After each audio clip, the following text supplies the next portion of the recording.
What's up, YouTube? It's your boy Mark Dark, and I'm back with another video. If you're new, if you love P-Valley, go ahead and hit that subscribe button. Like the video and leave your theories, comments, everything down below. Now today we're going to be talking about P-Valley Season 2, The Killer, Who is Next fan theory. A lot of you guys have been talking about this.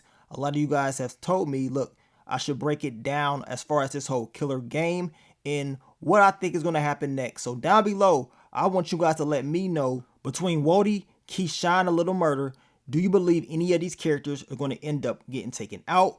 Or do you believe it's going to be someone that's connected to them? You know what I'm saying? It could be someone that's close to them. At the end of the day, I got a feeling it can go either way. We can lose any of these characters, or it could be someone that's close to them. We're going to break it down. We're going to talk about that in this video. You guys make sure you checked out my last video. I dropped the Remembering Big T video last week for you guys.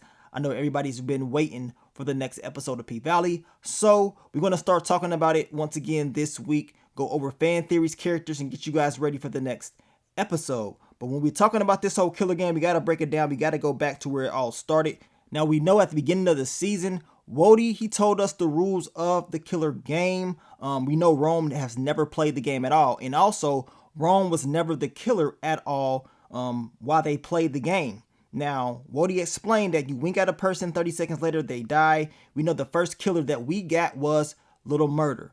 And was that a foreshadow? A lot of you guys say it was. Well, we know Little Murder did not physically kill Big Teak, but Little Murder was Big Teak's light.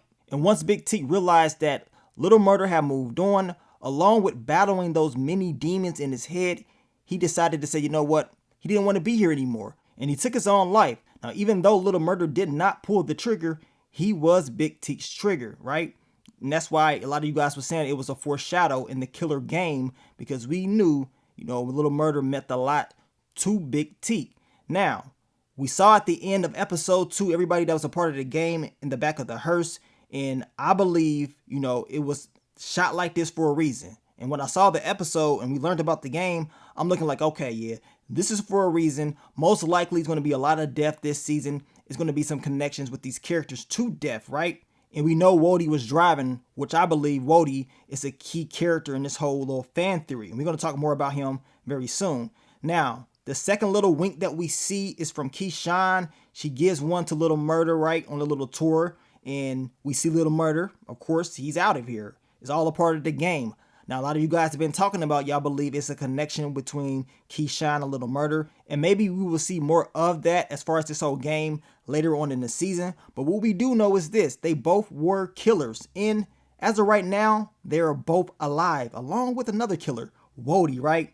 Now, the next time we see a wink was from Little Murder. He was pissed off that Wodie pretty much told him he looks like Uncle Murder. He was making jokes about him, whatever, about Uncle Cliff.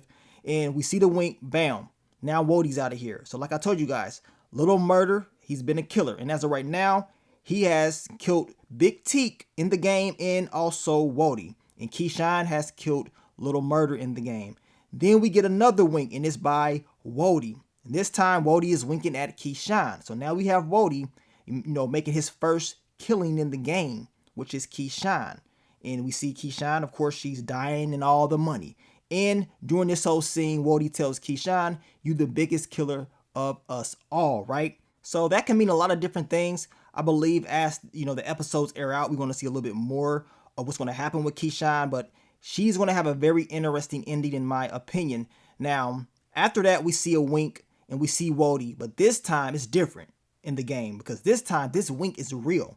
Wodie is the first player in the game that actually physically, you know, goes out there and has the intentions of killing a person that was a part of the whole game that was in the hearse, and that was Rome. So Wodie is the real killer. He ain't playing around. And as I told you guys, I believe he's a key character in this whole killer game. In my opinion, Wodie is the common denominator of the killer game. He is the person that's connected to everybody. He knows everybody's weaknesses, and people don't see him coming at all. He's a silent killer, right? He was the person that went to go pick up Big Teak. He could have just, you know, hit the tour with Little Murder, never went and picked up Big Teak at all, and Big Teak would have never been a part of the whole killer game, a part of the tour, or anything like that. It could have been a different outcome, right? Also, your boy Wodie, he's the same dude sleeping in caskets, right?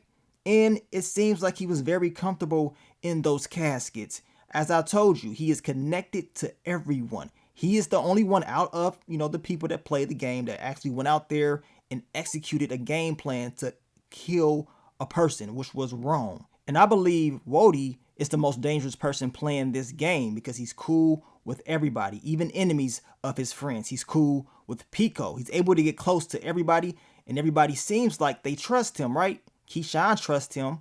We know Little Murder trusts him. Hell, Pico was cool with him as well. And he was cool enough with Rome to get close to him in order to take him out. And we know he was cool with Big T. Now, Little Murder, he has experienced death so far in this season, which was Big T.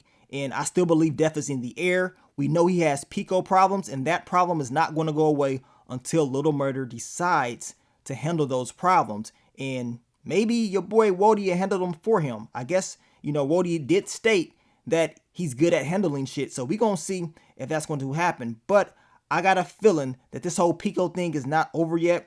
And if I'm Little Murder, you might as well use someone like Wodie that can get close and, eliminate the threat just like that. So look out for that when it comes to Little Murder. When it comes to Keyshawn, with this whole game and the connections, she is the only person that has not yet to experience death. She has not murked nobody, and she has not, seen someone, at least from what we know, die. So we know Little Murder, what he has done, what he's been a part of, at least with Big T. Wodie has took out Rome, right? He has experienced death. He was the actual killer for real. Keyshawn is the only one that has not experienced it as far as what we know. And I got a feeling that everybody, she will be next. And I'm talking about as far as experiencing it or getting smoked herself or seeing it. Some of you guys mentioned that hopefully it's not any of her kids. I hope none of the kids get taken out, y'all. I hope Keyshawn can survive this. But Keyshawn has Derek issues. She has to handle Derek. Now, they've been saying that Keyshawn is trying to come up with a game plan. She's trying to move, in a smart way to get Derek up out of there. Hopefully her whole game plan works, but that's going to be her storyline. Will she be able to overcome Derek? I hope so, because I'm ready to smoke on that Derek pack. I'm tired of seeing this character. I'm tired of hearing his voice. Somebody needs to off this dude quickly, please.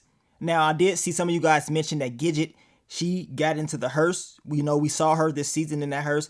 I don't know if they're going to use Gidget as far as any connections with death or anything like that. I think she was just brought along for a little bit, and that's it. I can be completely wrong with that, but I don't see any type of connections with Gidget and her character when it comes to this whole killer game. Now, as far as I know, all the killers are still alive. And I can be completely wrong. You guys let me know, but I know for a fact that Little Murder, he has caught 2 bodies in this game, and those 2 bodies was Wodie and Big T. And we know Wodie caught 2 bodies. Wodie, he winked at Keyshawn, and he also winked at Rome, and he took Rome out for real. Keyshawn, the only person that I saw her wink at was Little Murder doing a whole little tour thing, and that was it. So most likely we're not done yet. I got a feeling death is going to be up in the air still. As I told you, all the killers, as far as I know, are still alive. The only thing is, Keyshawn has not experienced or caught a body yet. And we're going to see if that's going to be the case. She will be dealing with a very high-risk situation. She has a high chance of being taken out, y'all. And we know Little Murder is still going to be dealing with Pico down the line. And we know your boy Wodie, he's the common denominator. He has the power to get close to everybody, and a lot of people won't even see him coming. Some of you guys mentioned that Little Murder may, be there for Uncle Cliff because Grandma Ernestine may just go, and that can be, another death that gets close to him. I mean, I don't know about all that, but I'm pretty sure that death is still in the air, and this is not going to be the last time that we see it. But you guys let me know down below, what do you think about the whole killer game? What do you think about, those foreshadows that we saw? Of course, we know the foreshadow of Little Murder and Big T. That pretty much came true. Now, when it comes to Rome, Wodie actually winked at Rome and he took him out for real. And it was connected to Keyshawn, right? And also Little Murder. But as I told you guys, time and time again, Wodie is the person that's connected to everybody. He is the person that introduced the game. And he's the person that can get close to each and every character. And as of right now, all the killers, they breathing. Will we see any of the killers actually go by the end of the season? I hope not, because I like all the characters. I don't want to see Keyshawn being taken out by no Derek. I don't want to see Little Murder being taken out by no Pico. And Wodie was a person that I thought was going to be taken out at the beginning of the season. I stated this when I first started doing the videos at the beginning of the season. I said, like, man, your boy Wodie may be getting taken out. I really thought he was going to go. He was sleeping in caskets. But as of right now, he's looking real dangerous. And it doesn't seem like he's going to be a person to go. But we're going to find out. What I do know is, out of all the 3 people that's left, we know Little Murder, he killed Wodie in the game, right? We know Keyshawn, she killed Little Murder in the game. And we know Wodie winked at Keyshawn, he killed her in the game. The question is, will that foreshadow come by the end of the season? Will it be some type of connection that we're going to see down the line? Based on what we've been seeing so far with these foreshadows, trust me, I won't be surprised if that is the case. I just hope that everybody's able to survive, but, you know, it just may not happen. But thank you guys for all the love, all the support. We're going to continue to talk about P-Valley Season 2, different fan theories. You guys leave it all down below, and I will continue to give you more content in the future. But let me get up on out of here, man. It's your boy Mark Dark. I'm out. Peace.